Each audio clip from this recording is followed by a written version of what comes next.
Bienvenue à tous. Aujourd'hui, nous avons une collaboration entre Neutrality Studies et la chaîne YouTube The Black Elephant Experience. Je m'appelle Pascal Letaz et je suis accompagné de mon co-animateur Félix Marquardt.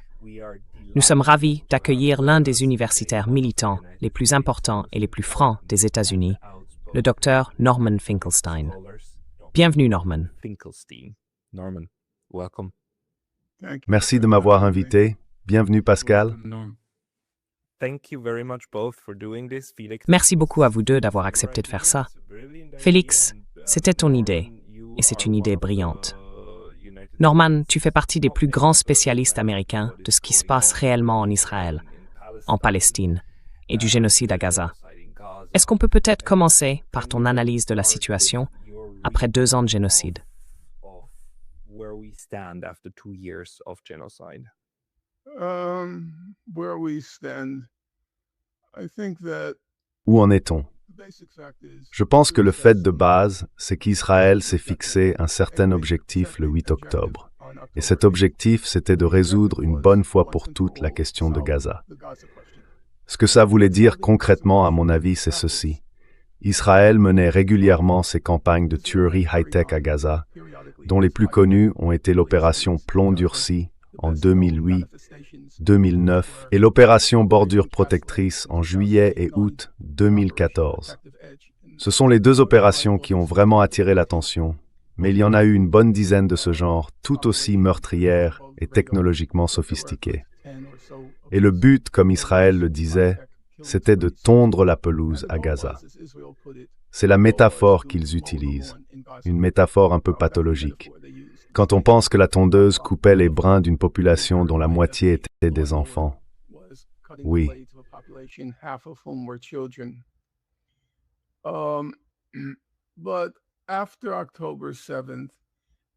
Mais après le 7 octobre, Israël a décidé qu'il n'allait plus simplement tondre la pelouse à Gaza.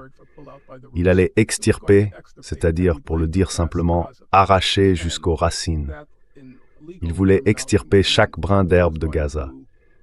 Et cela, en termes juridiques, signifiait qu'il allait procéder à un nettoyage ethnique de Gaza. Au départ, pour mettre en œuvre ce nettoyage ethnique dans les premières semaines, Israël espérait expulser toute la population vers le nord du Sinaï. Mais ça n'a pas marché. Les États arabes ont opposé leur veto. Alors Israël s'est engagé dans un génocide, pas comme objectif en soi, mais comme moyen, comme mode opératoire pour réaliser, si l'on peut dire, la solution finale à Gaza. Le mode opératoire, c'était le génocide. Je ne pense donc plus qu'il y ait aujourd'hui de véritables débats sur le fait que les tactiques d'Israël étaient par nature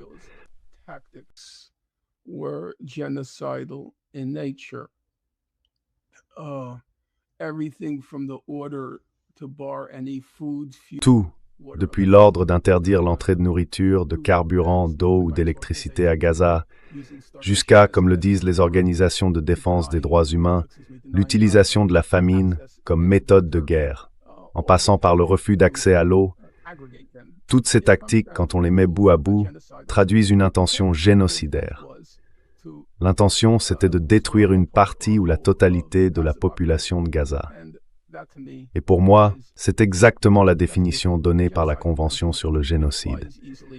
Elle s'applique sans difficulté à la situation à Gaza. C'était donc bien l'objectif. Et cet objectif devait évidemment composer avec des contraintes extérieures. Parce que, dans le monde réel, aucun État ne peut agir avec une immunité totale. Même si on regarde la situation actuelle en Iran, M. Trump a tenu plusieurs propos clairement génocidaires. Il a dit qu'il allait ramener l'Iran à l'âge de pierre, qu'il allait détruire la civilisation iranienne.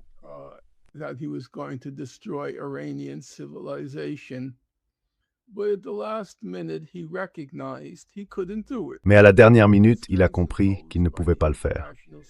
Il y a des contraintes imposées par le système international. On peut admettre qu'elles sont souvent respectées, surtout en apparence. On peut admettre qu'elles sont assez faibles. On peut admettre qu'elles sont plus rhétoriques que réelles. Mais au bout du compte, ces contraintes existent. Et c'est la même chose pour Gaza. Il y a eu des périodes de mort et de destruction très intenses, surtout pendant les 6 premiers mois.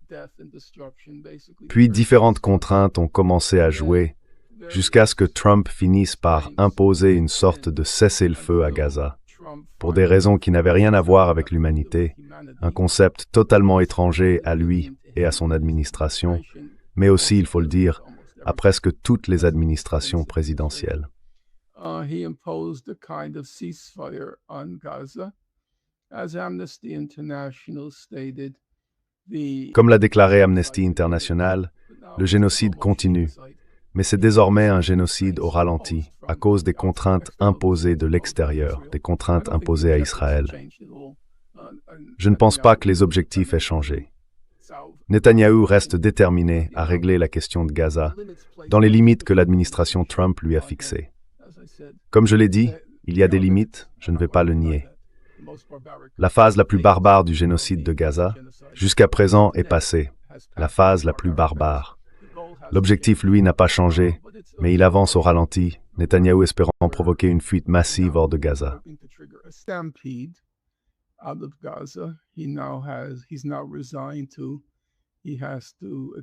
Il s'est maintenant résigné à accepter qu'un petit flux sorte de Gaza. Mais 2 choses, à mon avis, sont claires. Je les avais dites à l'époque. Ce soi-disant Conseil pour la paix et la force internationale de stabilisation. Le plan Trump, qui n'a presque certainement jamais lu. Cette idée qu'il y aurait une augmentation de l'aide humanitaire, qu'il y aurait une reconstruction, tout ça, c'est du pur non-sens. Je l'avais dit à l'époque, et je pense que les faits m'ont donné raison. Il n'y aura pas de reconstruction, il n'y aura pas de rétablissement de l'aide humanitaire nécessaire. Rien de tout cela n'arrivera tant que la question de Gaza ne sera pas réglée. Autrement dit, tant qu'elle ne sera pas vidée.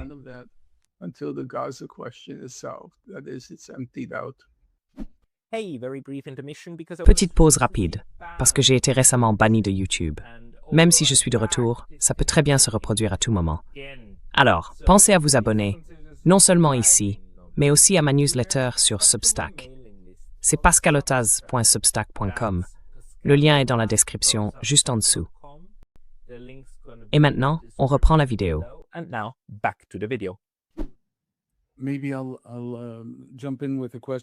Je vais peut-être commencer par une question, Pascal. D'abord, je voudrais dire que, au début des années 2000, j'ai lu un livre qui m'a vraiment marqué sur la question de la Palestine, l'industrie de l'Holocauste. C'est toi qui l'as écrit, je crois, juste après le 11 septembre. J'ai raison sur la période ou pas du tout? Peut-être quelques années plus tard.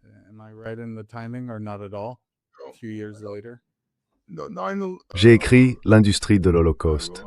Je crois que c'est sorti en juin 2000.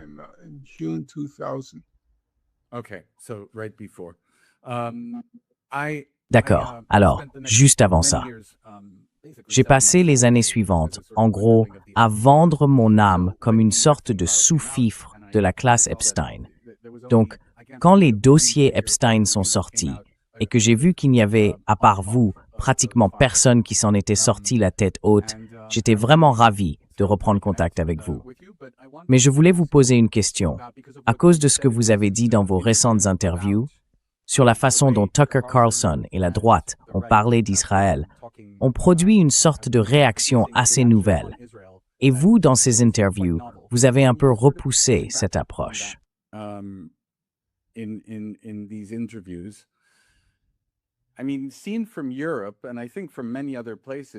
Je veux dire, vu d'Europe, et je pense aussi de beaucoup d'autres endroits, on rêve tous d'un mouvement de droite qui aille vers une forme d'antisionisme, quelle qu'elle soit. Du coup, j'étais un peu curieux de savoir, est-ce que vous voyez une différence entre ce qui se passe aux États-Unis sur ce sujet et ce qui se passe ailleurs? Parce que les discussions en Europe, comme vous le savez sans doute, il y a eu en France, il y a quelques semaines, une loi qui a failli être adoptée et qui aurait criminalisé la critique d'Israël, avec jusqu'à 5 ans de prison. Donc c'est vraiment une conversation très différente. Et oui, est-ce que vous accueillez ça favorablement?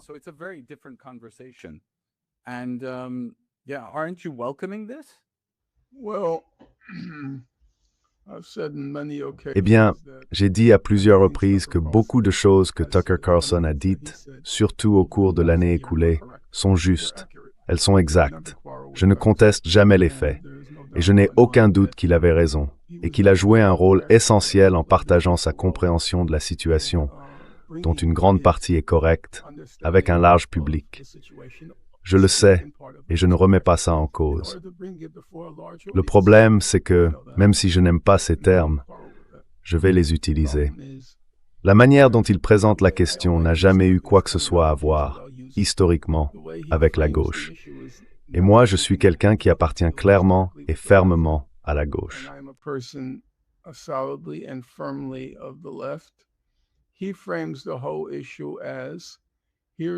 Il présente toute la question comme ceci.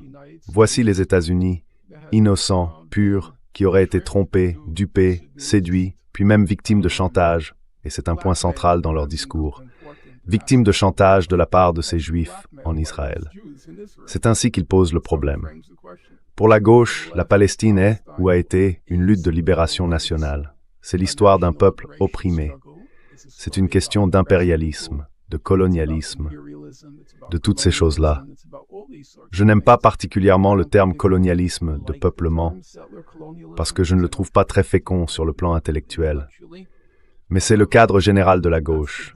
Et c'est ainsi que la Palestine est devenue une cause de gauche. Une lutte de libération nationale, une lutte contre l'impérialisme, l'une des dernières luttes contre le colonialisme européen, comparable à la question de l'Afrique du Sud.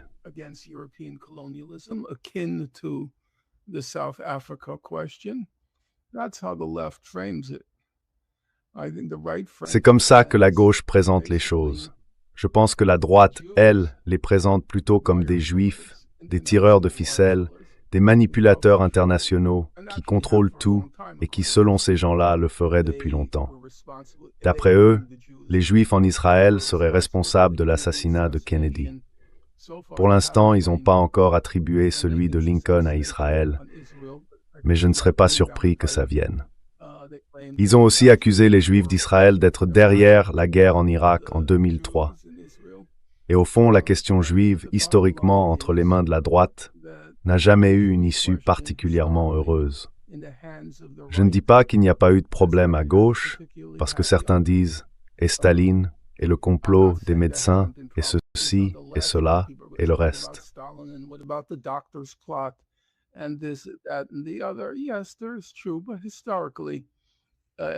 Oui, c'est vrai.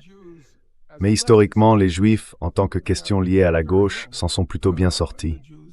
Les Juifs, vous savez, si on prend la Seconde Guerre mondiale, il y avait une très forte identification entre la gauche internationale et la souffrance, le martyre du peuple juif. Prenez une figure comme Paul Robeson ou W.B. Du Bois. Ils étaient de gauche et ils étaient très proches des Juifs.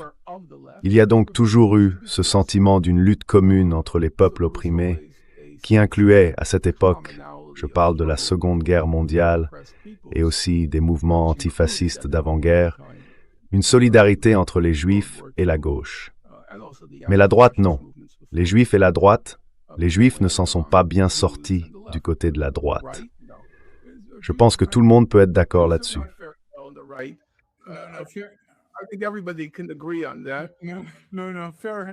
Non, non. D'accord, Norm. D'accord. Mais ce que je dirais, c'est que d'abord, je pense que Tucker fait très attention à faire la distinction. Il ne dit pas les Juifs. Vraiment, il ne le dit pas.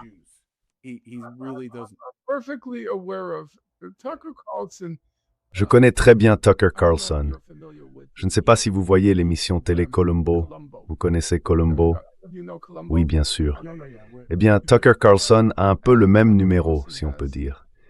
Il joue le type un peu simplet, qui ne sait pas trop ce qu'il fait, qui pose des questions un peu naïves et qui admet volontiers qu'il ne comprend pas tout. Il dit même « Je suis peut-être le gars le plus simple du monde ». Mais en réalité, il sait très bien ce qu'il fait. Et tôt ou tard, comme l'ont découvert Ted Cruz et Mike Huckabee, il frappe là où ça fait mal. Il sait exactement où il va. Ces dénégations, quand il dit qu'il ne parle pas vraiment de tous les Juifs, ça ressemble un peu à Lady Macbeth qui en fait trop pour se justifier. Lady Macbeth protesting too much. He knows exactly what he's doing, and he knows exactly the Il sait exactement ce qu'il fait, et il sait très bien le message qu'il envoie. Et plus il proteste en disant que ce n'est pas le message qu'il veut faire passer, plus en réalité il le fait passer clairement. Alors il dit, eh bien, je sais que c'est Israël qui était derrière la guerre en Irak en 2003, et qu'il y a, dans ce pays, des gens qui ont une double loyauté. Leur vraie loyauté, selon lui, va à Israël, et il se fiche des États-Unis. Et maintenant, il affirme qu'Israël a entraîné les États-Unis dans la guerre pour affaiblir le pays, parce qu'Israël voudrait une alliance avec l'Inde. D'où il sort ça, franchement, Dieu seul le sait. Voilà. Et Israël, et d'autres du même genre, disent aussi qu'Israël était derrière l'assassinat de Kennedy.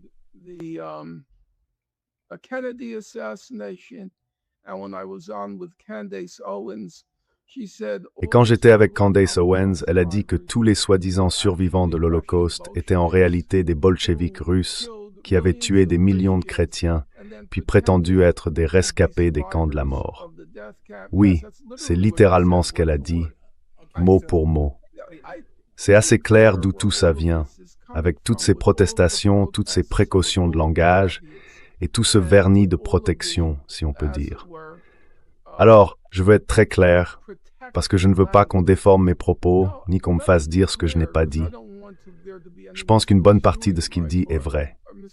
Je le sais, ça ne me pose aucun problème. Maintenant, soyons honnêtes. Une grande partie de ce qu'il raconte, à mon avis, c'est complètement fou. Israël a autant à voir avec l'assassinat de Kennedy que ma synagogue locale, où je ne suis jamais allé, en a eu.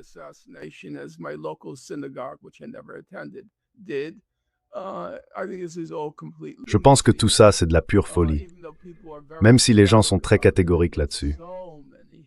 Je reçois tellement de mails furieux, vous savez. Mais est-ce qu'un président, ou peu importe comment il se faisait appeler Kadhafi, n'a pas dit qu'Israël était derrière tout ça? Vous voyez maintenant, Kadhafi serait devenu une autorité sur l'assassinat de Kennedy. C'est complètement insensé.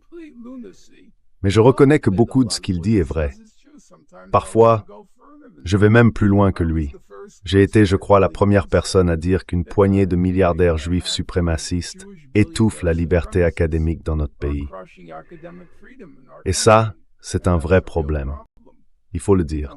Oui, il faut le dire.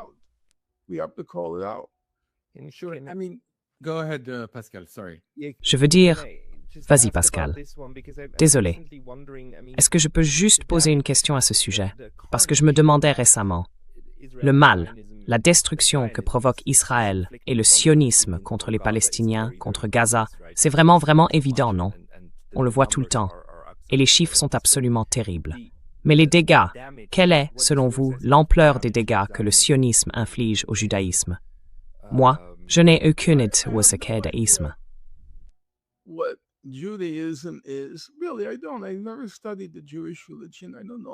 Vraiment, non. Je n'ai jamais étudié la religion juive. Je n'y connais absolument rien. En revanche, le sionisme, ça je connais un peu, parce que j'ai rédigé ma thèse de doctorat sur ce sujet. J'ai passé plusieurs années à travailler à la Bibliothèque publique de New York, dans la section de recherche. Au 3e étage, dans un bâtiment vraiment spectaculaire à mes yeux, même si à l'époque il n'y avait pas de climatisation. Mais les plafonds étaient si hauts que, la chaleur montant, c'était supportable. J'ai passé de longues années à travailler là-bas, et aussi dans ma tête, à essayer de comprendre ce phénomène. Le sionisme, selon moi, peut se résumer à une idée simple. Un sioniste pensait qu'il n'y avait pas d'avenir pour les Juifs dans le monde non juif.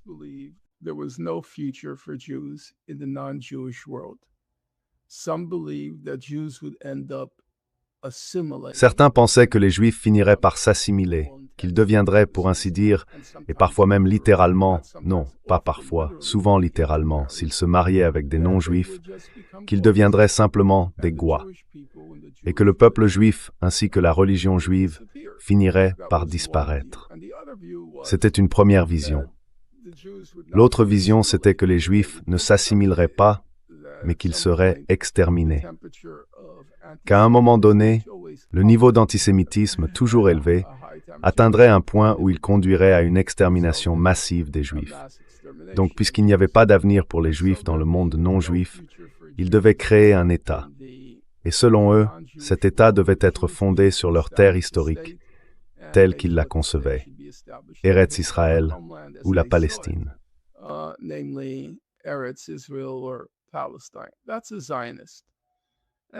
Ça, c'est un sioniste. Il y avait un critique social, il s'appelait Irving Howe. J'étais pas d'accord avec la plupart de ce qu'il disait.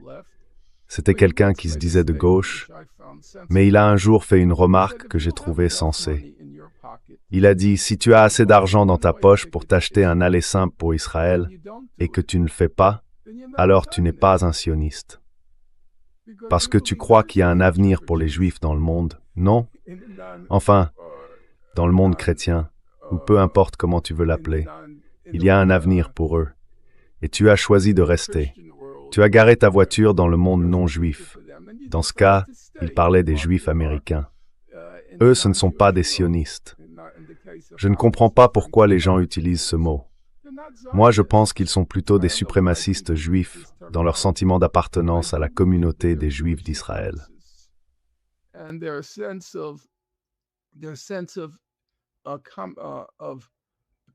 Ce sentiment ne vient pas du fait qu'ils soient sionistes, mais parce qu'ils ressentent une forme de solidarité avec les autres Juifs.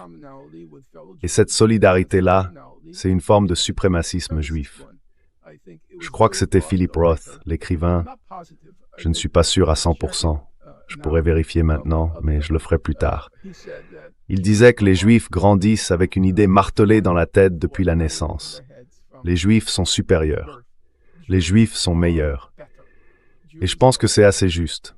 J'ai grandi, moi aussi, dans cet état d'esprit. Pas à cause de mes parents, non, certainement pas.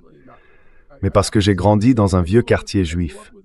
Et là-bas, c'était les petits génies, des gens très intelligents, vraiment très intelligents.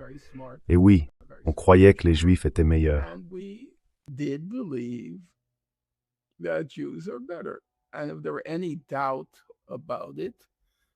s'il y avait encore le moindre doute, il y avait ce fait. Les Juifs, qui représentent, je crois, environ 0,02% de la population mondiale, pouvaient revendiquer 20% des prix Nobel. Et on nous disait que toutes les grandes figures de la modernité, Sigmund Freud, Einstein, Marx, étaient juives. Donc il semblait que leur réussite spectaculaire dans le monde laïque prouvait une forme de supériorité. Et c'est de ces gens-là qu'il s'agit.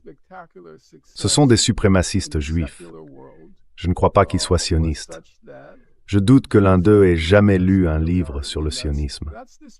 Peut-être qu'ils ont feuilleté des livres un peu mièvres, vous savez, ceux qu'on laisse sur les tables de salon, mais aucun ouvrage sérieux sur le sionisme. Je ne pense pas que ça les intéresse vraiment. Ce sont des juifs, tout simplement. Je pense que, tu sais, j'aimerais juste m'arrêter ici.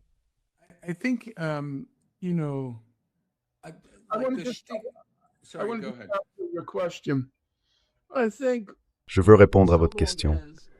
Je pense que, tant qu'Israël semblait être un atout un peu déséquilibré, disons, vous savez, les combattants juifs défendant la civilisation occidentale, leur Silicon Valley en Israël et tout ce genre de choses, tant que globalement ça paraissait positif, si on peut dire, les Juifs s'y reconnaissaient, mais ce n'est plus le cas. Là-dessus, j'en suis sûr. On peut dire que le changement a été assez brutal, et c'est vrai. On peut parler des 2 ou 3 dernières années. Tous les Juifs que je rencontre, et d'ailleurs l'autre jour j'ai reçu un mail d'un ancien camarade de fac, un professeur dans l'université où j'étais vacataire, il me disait qu'il lisait le nouveau livre de Peter Beinart sur le judaïsme, ou sur le peuple juif, ou encore sur le judaïsme après Gaza.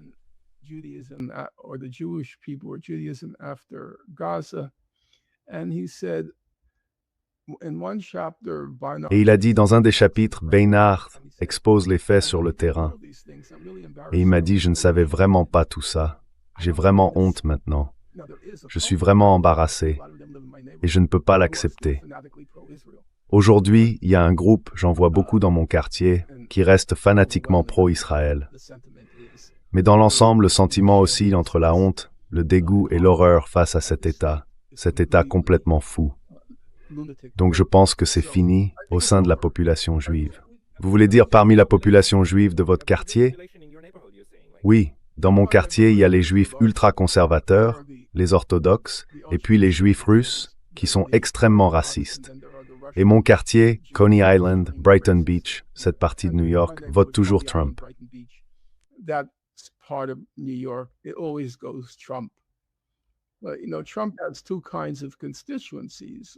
Mais vous savez, Trump a deux types d'électorat. Il y a d'abord celui qu'on pourrait appeler la classe ouvrière blanche, qui souffre beaucoup dans la situation économique actuelle. Et puis, il y a un autre groupe qui, lui, ne souffre pas du tout. Ce sont des racistes convaincus. Et parmi eux, il y a une partie de l'électorat juif que lui-même inclurait dans cette catégorie. Ceux-là, je peux vous assurer qu'ils ne souffrent pas. Mais ils soutiennent Trump sans réserve, tout comme, lors de la dernière élection municipale, ils soutenaient fermement Cuomo et s'opposaient à Zoran Mamdani. Donc il y a ça. On pourrait dire qu'il représente, si on additionne tous les orthodoxes, peut-être environ 15% de la population juive. Mais les 4,25% restants sont devenus très hostiles à Israël.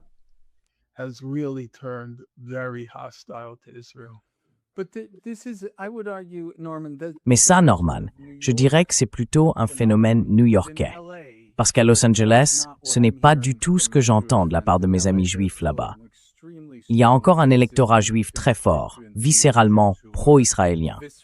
Moi, tu vois, les juifs... Enfin, le numéro de Tucker me rend fou. Il y a plusieurs choses chez lui qui me rendent dingue quand je le regarde. L'une d'elles, c'est ce truc du genre. Ça, ce n'est pas nous. Il parle de génocide. Il dit, nous, on ne fait pas ça. On ne fait pas ça. Et je me dis, mais enfin, tout le pays s'est construit là-dessus. De quoi il parle? Et puis il a ce truc, mais qu'est-ce que tu crois qui s'est passé au Vietnam? Et en Irak? Franchement, c'est du pur Alice au pays des merveilles. Comme si tout ça venait juste d'arriver, alors qu'il suffit de remonter 100 ans en arrière. Vas-y, continue.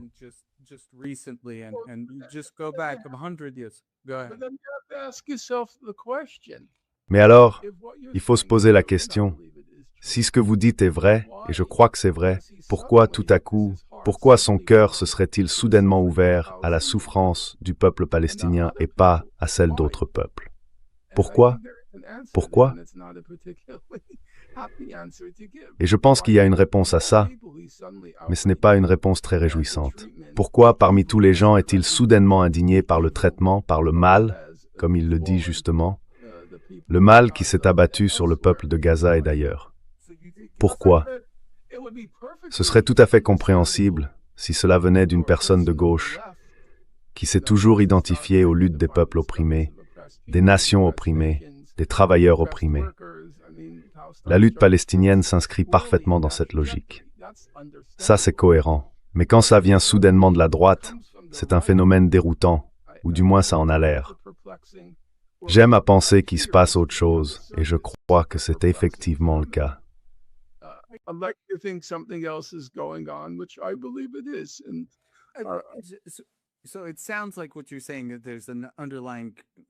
Donc si je comprends bien, vous dites qu'il y a une sorte de courant sous-jacent d'antisémitisme là-dedans. Moi, je pense qu'il utilise sa technique, son style, tout ça, pour le mettre en évidence. Et peut-être que vous connaissez un contre-exemple ou plusieurs, mais vous savez, une chose qui ressort, c'est que les Juifs américains bougent. Et vu d'Europe, c'est incroyable. Ça me donne de l'espoir. Parce que les Juifs français, pour parler de la communauté que je connais bien, eux, ils ne bougent pas. Vraiment pas. Alors qu'aux États-Unis, je ne connais pas un seul exemple, pas un seul, d'un milliardaire juif qui soit antisioniste. Pas un seul.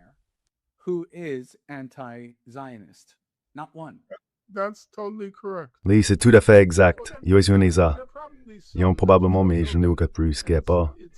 Elle a une illusion d'optique, Mais on ne pense pas qu'on le saurait s'il y en avait.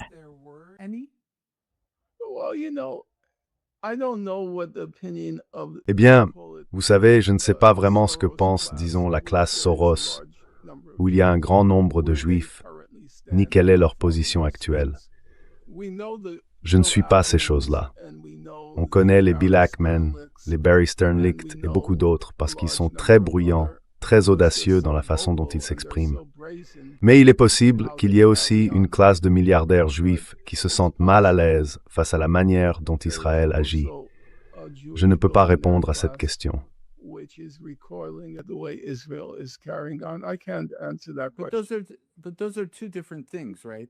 Mais ce sont deux choses différentes, non? Je veux dire, le problème qu'on a en ce moment, c'est que, et d'ailleurs, ça fait une bonne transition vers une autre question que je voulais te poser. C'est à propos de ce que tu disais récemment à Brianna Joy Gray sur le New York Times, qui, comme tu l'as mentionné, semble être en train de lâcher Trump. Je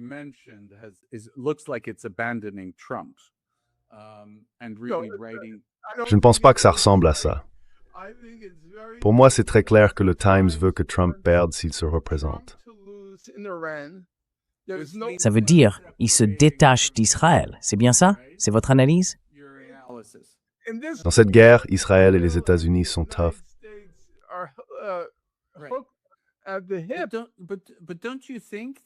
Mais vous ne pensez pas que ce que fait le Times, au fond, c'est revenir à une position où il veut vendre au monde une version allégée du sionisme?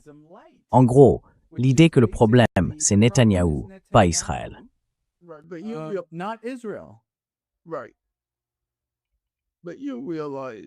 D'accord. Mais vous vous rendez compte que même il y a 5 ans, même pendant le génocide à Gaza, il aurait été impensable que le Times souhaite la défaite d'Israël. Et c'est un vrai problème pour Israël. C'est l'Iran. Et eux, ils veulent qu'Israël perde. Et le lectorat du New York Times, c'est très clair. C'est la classe des milliardaires juifs de l'Upper East Side. C'est ça leur base de lecteurs.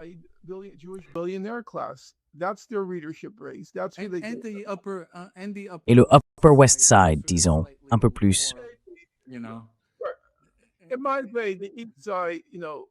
À ma façon de voir, le East Side, tu vois, le East Side, le West Side, c'est là que Woody Allen a commencé, et le East Side, c'est là qu'il a fini.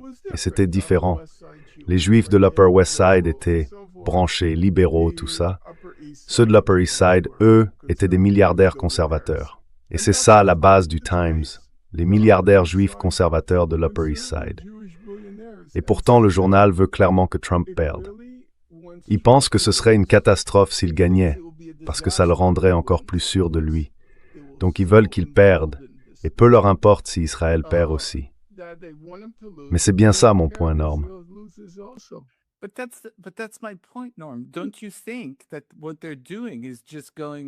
Tu ne penses pas que ce qu'ils font, c'est un peu comme dire, bon, Netanyahou et Trump menacent carrément la survie d'Israël, non?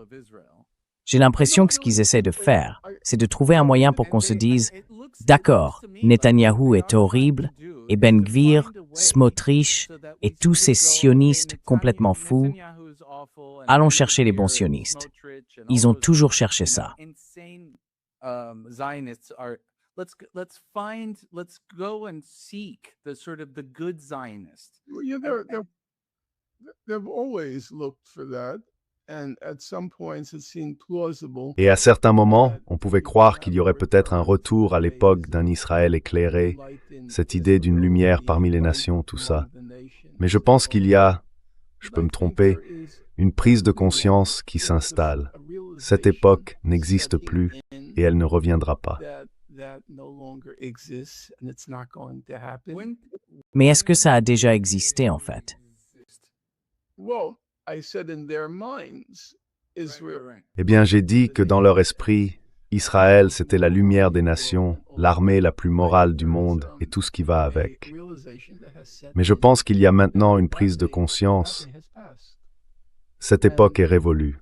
Et à mon avis, petit à petit, on va revenir à la situation d'avant 1967, quand Israël n'était qu'un pays en marge. À l'époque, pour les Juifs américains, la seule fois où Israël leur venait à l'esprit, c'était quand on faisait un don, une contribution pour planter un arbre en Israël. C'était ça, tout simplement. Un objet de charité occasionnel. Sinon, Israël n'existait pas vraiment dans la conscience des Juifs américains. D'ailleurs, le plus grand sociologue juif de cette époque, Nathan Glazer, c'est son nom, enseignait à Harvard. as Nathan Glazer, his name, he was at Harvard, as he put it, Glazer said, there are two major Comme il l'a dit, Glaser expliquait qu'il y avait deux grandes absences dans la vie juive américaine, and the Holocaust. Israël Holocaust. et la Shoah. There were La no Shoah, books on rien. the Holocaust. Il n'y avait pas de livre sur la Shoah. Vous savez, quand Hannah Arendt a écrit Eichmann à Jérusalem en 1964 ou 65, c'était évidemment une chercheuse formée, une femme très intelligente, sans aucun doute. Et à la fin d'Eichmann à Jérusalem, elle avait une bibliographie. Vous savez combien de livres dans cette bibliographie étaient en anglais? Elle avait lu tout ce qu'il y avait à lire sur le sujet. Mais l'autre face de la médaille, c'est qu'il n'y avait presque rien à lire. Il y avait deux livres, celui de Raoul Hilberg, La destruction des Juifs d'Europe, un livre sur la SS, et un troisième sur l'histoire de l'antisémitisme. C'est tout.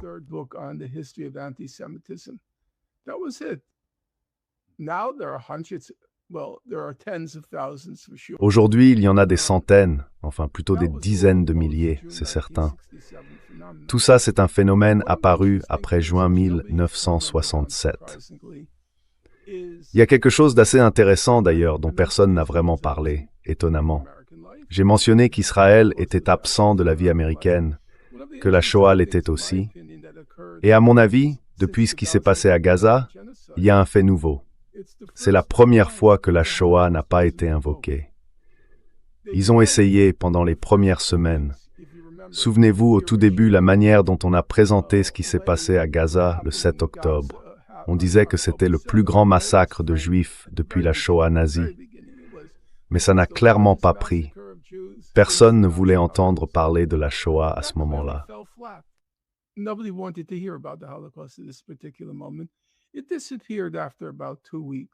Ça a disparu au bout d'environ 2 semaines, et puis plus rien. Pas une seule mention. Ça voulait dire que l'époque où on expliquait l'Holocauste nazi, c'est fini. C'est terminé.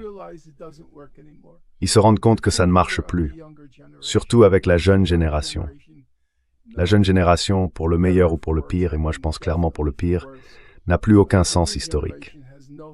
Non seulement elle n'a pas de sens historique, mais elle n'a même pas de curiosité historique.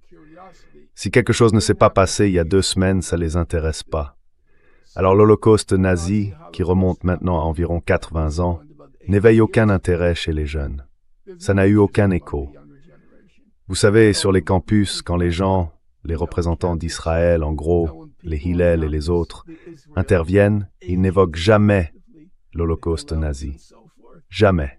Malixa s'est complètement tombé à plat dès la première fois.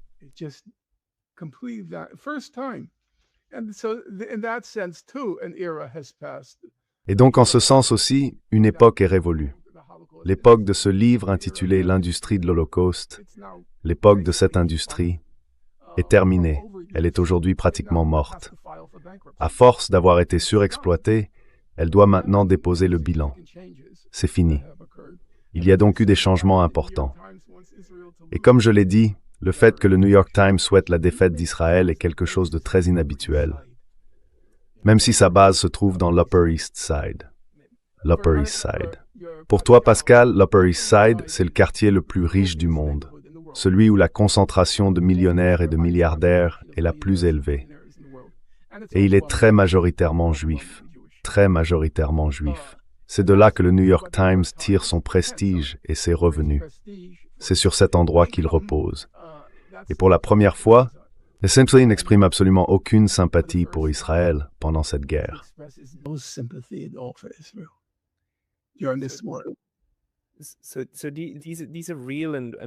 Ce sont donc de vrais changements, et sans doute des changements très sérieux pour Israël et pour la façon dont sa politique fonctionne. Mais d'un autre côté, on a aussi vu comment, depuis maintenant 2 ans et demi, ce génocide a été mis en œuvre dans une complicité totale, absolue, avec l'Europe, et dans une complicité tout aussi totale avec l'ensemble du réseau. Vous savez, parfois, on appelle ça l'Occident collectif.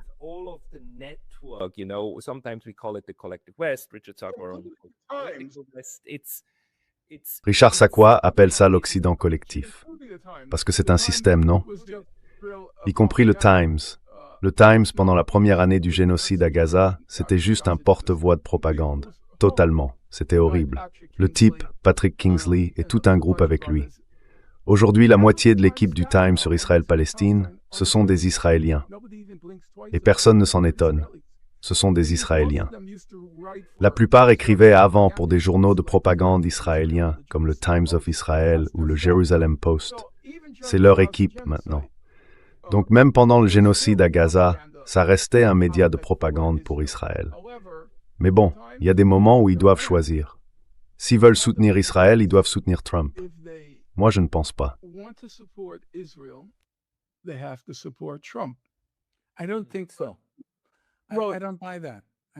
Je n'y crois pas. À mon avis, ce qu'ils font encore une fois, c'est essayer de sauver Israël, parce qu'ils comprennent bien qu'Israël est en gros fichu. Et la seule façon de le sauver, c'est que Netanyahou perde.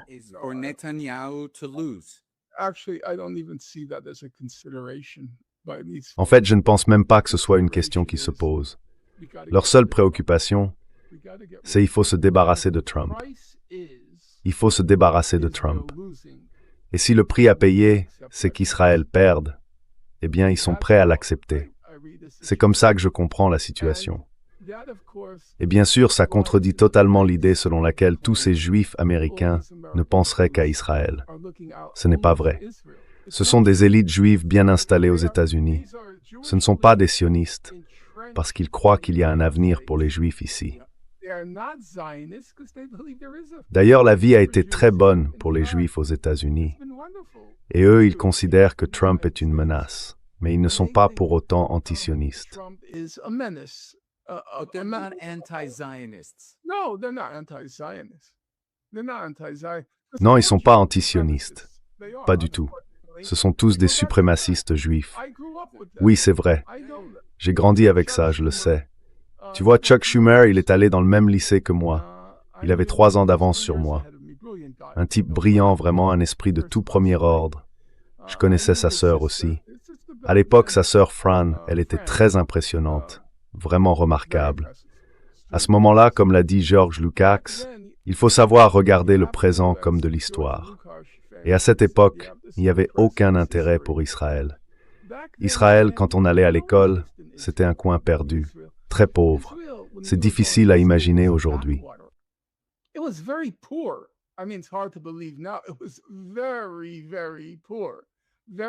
C'était très très modeste, très simple, égalitaire.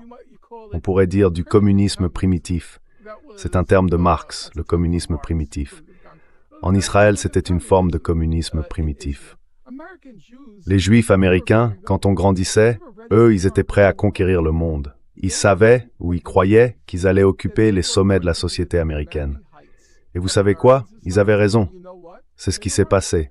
Ils ne pensaient pas à Israël. Donc moi, je ne dirais pas... À cette époque-là, on pensait que les Juifs étaient plus intelligents, ça, c'est sûr. Mais il n'y avait pas de loyauté envers Israël. Et je pense que c'est vers ça qu'on va revenir.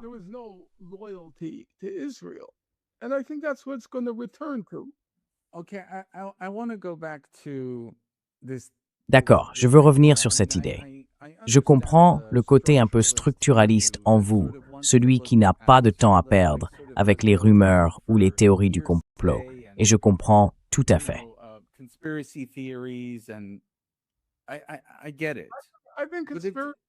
Je pense que les complots, ça existe, bien sûr que ça existe, oui. Mais ce que je veux dire, c'est qu'Adam Smith dit au début de La richesse des nations que les capitalistes passent leur temps à se réunir et à comploter. Exactement. Exactement. Mais en tant que quelqu'un qui a vécu dans ce milieu, enfin, sans la pédophilie, bien sûr, mais qui a fait partie, disons, du monde lié au dossier Epstein, j'ai passé ces dernières années à me réveiller face à la réalité du monde dont je viens. Je me souviens de la première fois où je suis allé à Davos. J'y étais emmené par un grand patron des relations publiques à New York. À l'époque, je ne savais pas, j'aurais dû savoir, parce que c'était déjà connu. C'était bien plus tard, dans les années 2000. Mais j'étais tellement, enfin, comme je te l'ai déjà dit, Norm, j'ai un passé de dépendance à la drogue. Donc j'étais pas vraiment présent à tout ça. Je n'étais pas capable de le voir. J'en avais pas conscience. I wasn't able to look at this. I wasn't aware.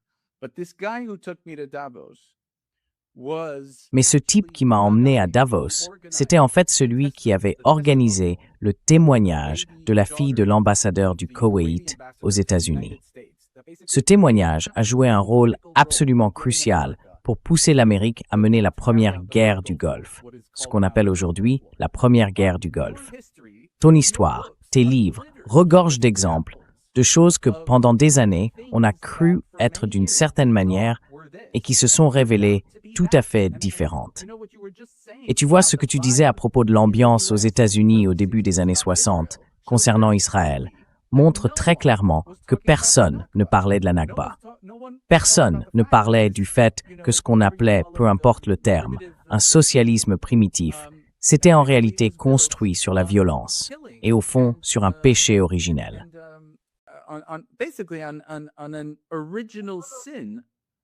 Je ne vois pas pourquoi ça te surprendrait. Non, ce que je vous demande, c'est comment vous pouvez être aussi sûr qu'Israël. Il y a un livre fascinant d'un certain Peter Dale Scott sur la possible implication d'Israël dans l'assassinat de Kennedy.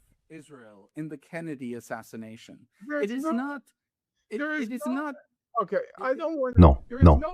D'accord, je ne veux pas. Il n'y a absolument aucune preuve de ça. Zéro. Aucune. On ne peut pas passer de James Angleton, un agent de la CIA enterré en Israël, à Kennedy a été assassiné par Israël. Il y a, disons, 10 000 points à relier avant de pouvoir affirmer une chose pareille. C'est complètement absurde.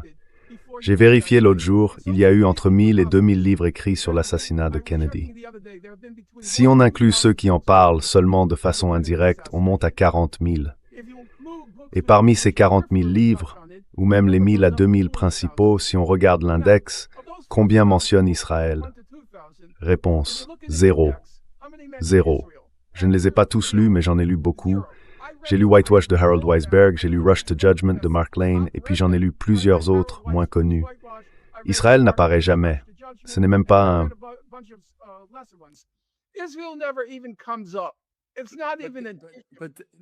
Mais, Norm, tu parles de... J'ai vu cette interview où tu disais que tu lisais tous ces livres. Je me souviens que tu avais précisé que tu les avais lus dans les années 60. Je veux dire, t'as perdu l'intérêt, non? L'assassinat de Kennedy n'était pas à... D'accord.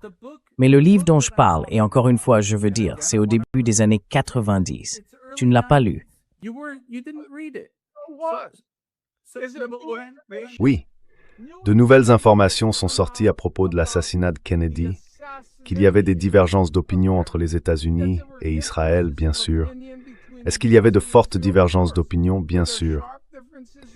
Mais, comme je le disais l'autre soir pendant le dîner, je me suis tourné vers deux personnes qui étaient fascinées par cette idée d'un lien entre Israël et l'assassinat de Kennedy. Je leur ai dit, « Vous vous disputez avec votre femme ?» Le gars me répond « Oui ». Je lui dis, « Il vous arrive d'avoir des disputes très très vives avec votre femme ?» Il dit « Oui ». Je lui dis, « Est-ce qu'il vous arrive parfois d'avoir envie d'étrangler votre femme ?» Le gars admet à contre-cœur « Oui ». Alors je lui dis maintenant, « Laissez-moi vous poser une question. Avez-vous déjà engagé un tueur à gages pour tuer votre femme ?» Ce que je veux dire, c'est qu'il y a beaucoup d'étapes à franchir entre le fait qu'Israël et les États-Unis aient des désaccords sur le programme nucléaire et ensuite affirmer « c'est complètement insensé. On est tombé dans un délire total. »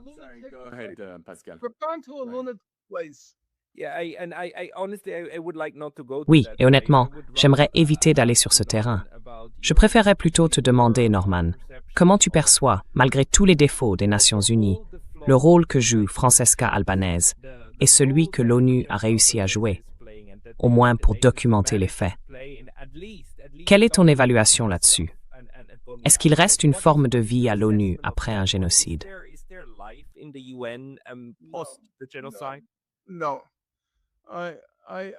Non. J'ai dit que le 17 novembre 2025, le Conseil de sécurité de l'ONU a adopté une résolution, la numéro 2803. Et cette résolution, au fond, c'était très simple. Elle donnait littéralement le titre de propriété de Gaza à Donald J. Trump. Oui, vraiment, c'était l'une des choses les plus stupéfiantes que j'ai jamais vues. Pour quelqu'un qui suit ce genre d'affaires, c'était incroyable. Elle donnait le titre de Gaza à Donald J. Trump. Il n'y a rien eu de comparable depuis la conférence d'Afrique, entre 1884 et 1885. Cette conférence avait donné le Congo au roi Léopold. Rien de tel ne s'était produit depuis. I think it's 1884 to 1885. The Conference of Africa gave Congo to King Leopold. There hasn't been anything like it. And at that point, I wrote an À ce moment-là, j'ai écrit quelque chose et j'ai dit, le 17 novembre 2025, l'ONU s'est transformée en cadavre en décomposition. Il n'y a plus rien. Et ensuite, s'il fallait encore une preuve, elle est venue avec la violation la plus éhontée, la plus flagrante, la plus scandaleuse de la Charte des Nations Unies de toute son histoire. Même, franchement, avant la Charte elle-même. Parce que chaque État, quand il lançait une guerre d'agression, a toujours, enfin, je ne veux pas dire toujours, mais pendant très longtemps, ressenti le besoin d'inventer un prétexte, une sorte de riposte armée pour justifier son action. Je me souviens que pendant la guerre de 67, Charles de Gaulle, en commentant la montée des tensions avant le conflit, avait dit « Celui qui tire le premier coup de feu est responsable ». build-up to the war in 1967, de Gaulle said, whoever fires the first shot is responsible. You always have to pretend you're acting in self-defense. Il faut toujours faire semblant d'agir en légitime défense. L'article 51 dit qu'on a le droit à la légitime défense qu'en cas d'attaque armée. Une attaque armée. Hitler, quand il a envahi la Pologne en septembre 1939, a fabriqué un incident à la frontière en prétendant que les Polonais avaient attaqué. Si vous connaissez un peu l'histoire américaine, bien avant, pendant la guerre hispano-américaine, il semble, on n'en est pas sûr, que l'attaque contre le navire appelé le Maine, le fameux « Souvenez-vous du Maine », ait aussi servi de prétexte. Pas certain, mais il fallait toujours un prétexte. Quand la guerre du Vietnam a connu une grande escalade, tous ceux qui ont vécu cette époque se souviennent de ce qu'on a appelé l'incident du golfe du Tonkin, où les Nord-Vietnamiens auraient soi-disant attaqué un navire américain, mais en réalité, non.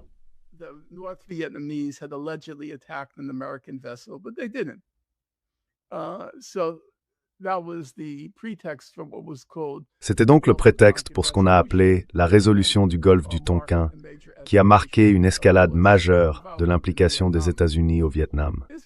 Israël et les États-Unis ont attaqué l'Iran sans aucun prétexte. Aucun. Personne n'a parlé d'une attaque armée. Rien du tout. Zéro. Ils l'ont fait 2 fois. Une première fois en juin de l'année dernière, puis à nouveau ensuite. Et si vous écoutez les débats du Conseil de sécurité sur le sujet, moi, je les ai écoutés sur YouTube. Tout le monde, à part la Russie et la Chine, tout le monde accuse l'Iran. Le représentant russe a dit pendant le débat au Conseil de sécurité, « Écoutez les Français et les Allemands. » He said, you listen to the French and the Germans. He said, it's like you're in Alice in Wonderland, through the looking glass. Il a dit, c'est comme si on était dans Alice au pays des merveilles, de l'autre côté du miroir. Il a dit, c'est comme s'il vivait dans un univers parallèle. Il parle de l'Iran comme de l'agresseur. Alors à ce stade, rappelons-le, l'ONU est une organisation très ramifiée. Il y a les organes politiques, les organes juridiques, et puis tout ce qui concerne l'humanitaire, le maintien de la paix, et toutes les autres missions que l'ONU remplit. C'est une immense bureaucratie. Et je dirais que ces autres organes, comme l'UNRWA, jouent un rôle important, et bien sûr on veut qu'ils continuent d'exister. Mais en tant qu'organe politique, je pense qu'elle a perdu toute légitimité.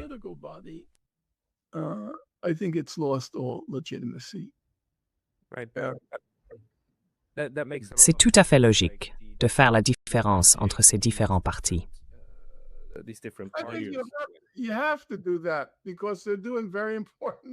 Il faut le faire, parce qu'ils accomplissent un travail essentiel pour sauver des vies, et je ne veux surtout pas minimiser ça. Mais en tant qu'institution politique, elle a complètement perdu toute légitimité. C'est presque, en fait, c'est carrément comique. Comment, dans une situation pareille, peut-on accuser l'Iran d'être l'agresseur? C'est absurde. C'était exactement la même chose pendant le débat sur le Venezuela. Vous savez, à part la Russie et la Chine, et à un moment donné, Cuba, le nom de Trump, n'a jamais été mentionné. Jamais. Tout ce qu'ils ont fait, c'est attaquer Maduro pour ce qu'ils appelaient une élection truquée. Oui.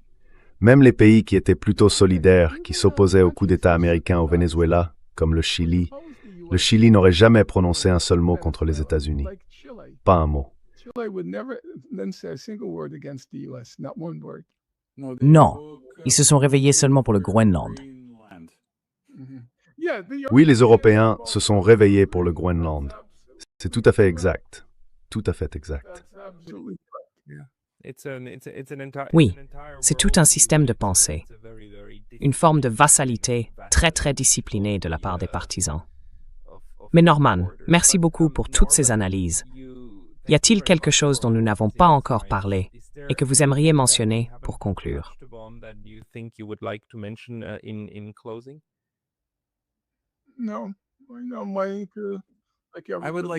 J'aimerais parler de votre livre, Norman, qui sort en juin et qui s'intitule « Les Fossoyeurs de Gaza ».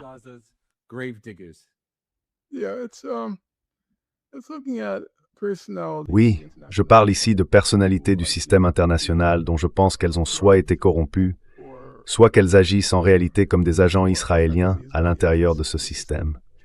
Des figures comme la juge Julia Seboutin, vice-présidente de la Cour internationale de justice, l'ancienne présidente de la Cour, Joan Donoghue, ou encore Pramila Patten, l'envoyé spécial du secrétaire général Guterres sur les violences sexuelles liées au conflit. C'est elle qui a validé la propagande israélienne, affirmant que le Hamas aurait utilisé le viol comme arme le 7 octobre. Il n'y a aucune preuve de ça. C'est complètement faux. J'ai examiné les faits de très près.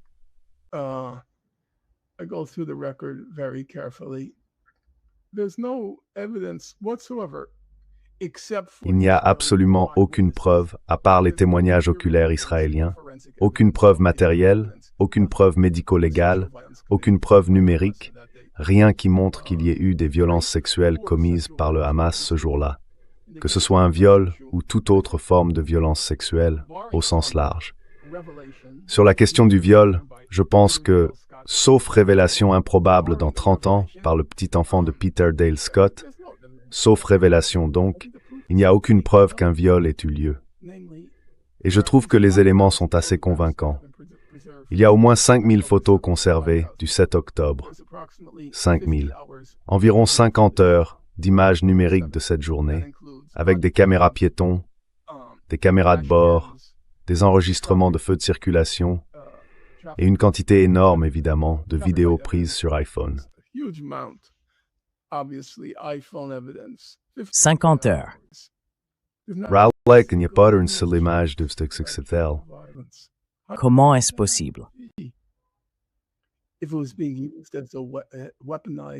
Si c'était vraiment utilisé comme une arme de guerre, comment ce serait possible? Il n'y a rien. Zéro. Alors, je pense que ce qui s'est passé, c'est que l'Organisation des droits de l'homme de l'ONU, enfin je ne devrais pas dire l'ONU dans son ensemble, mais certaines agences de l'ONU, ainsi que Human Rights Watch et Amnesty International, ils étaient tellement désespérés de rejoindre le mouvement qui présente le Hamas comme, vous savez, des créatures sauvages, qu'ils ont commencé à étirer la définition de la violence sexuelle au-delà de toute crédibilité. Ils disaient des choses du genre « La commission d'enquête de l'ONU affirme que quand les combattants du Hamas fuyaient Gaza, ils étaient sur leurs scooters. »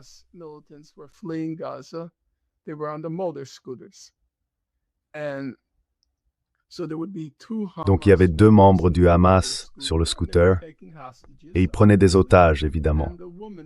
Et la femme otage était assise entre les deux. Bon, d'accord, une femme otage.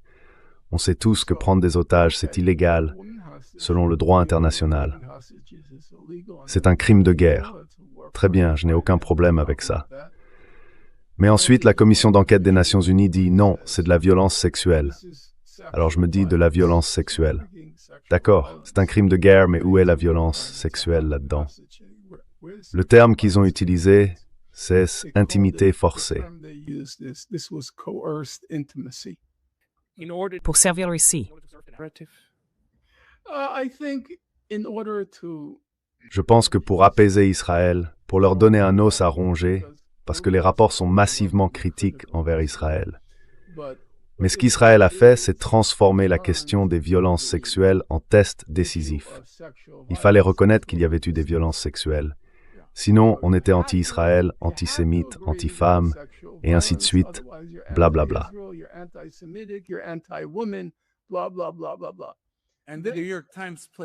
Et le New York Times a joué un rôle très important avec cet article, des cris sans mots, en décembre 2023.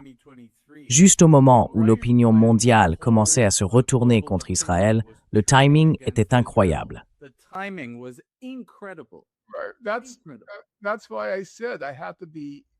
C'est pour ça que j'ai dit qu'il fallait que je sois précis. J'ai dit qu'au moment du massacre à Gaza, le Times avait été épouvantable. Je l'ai dit, c'était horrible. Les choses ont changé avec la guerre en Iran, quand ils ont dû choisir entre Israël et Trump. Donc oui, tout le monde a suivi. Et c'était, à mon avis, complètement, enfin, peu importe mon avis, c'est pas la question. La question, c'est les preuves. Il n'y en a aucune. Ils reconnaissent qu'il n'y a pas de preuves médico-légales.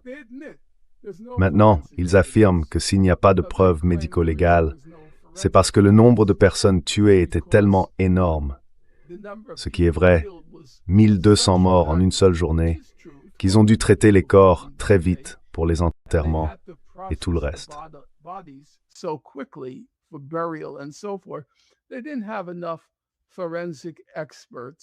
Ils n'avaient pas assez d'experts médico-légaux pour chercher des preuves, parce qu'ils traitaient les corps très vite, pour des raisons rituelles.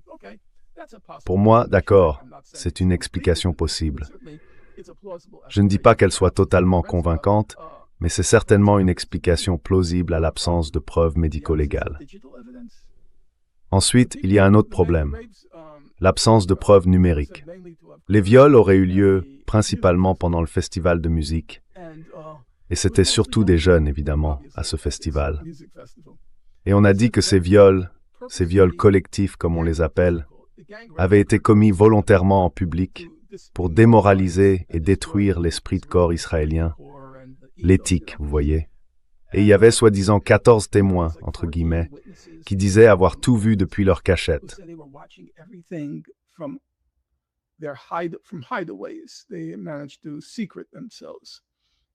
Ils ont réussi à se cacher. Et toi, t'as pas sorti ton iPhone pour filmer ça. On parle d'une génération qui documente tout, du moment où elle se lève jusqu'à celui où elle se couche, avec son iPhone. Et maintenant, tu vois, chez nous, disons, quand il y a eu les incidents dans le Minnesota avec l'ICE, et que l'ICE a tué des gens, eh bien les jeunes continuaient à s'approcher, à tout filmer avec leurs iPhones. Et là, tu veux me faire croire que personne n'a sorti un iPhone? Pas une photo, pas une image, rien. Rien du tout. Comment c'est possible?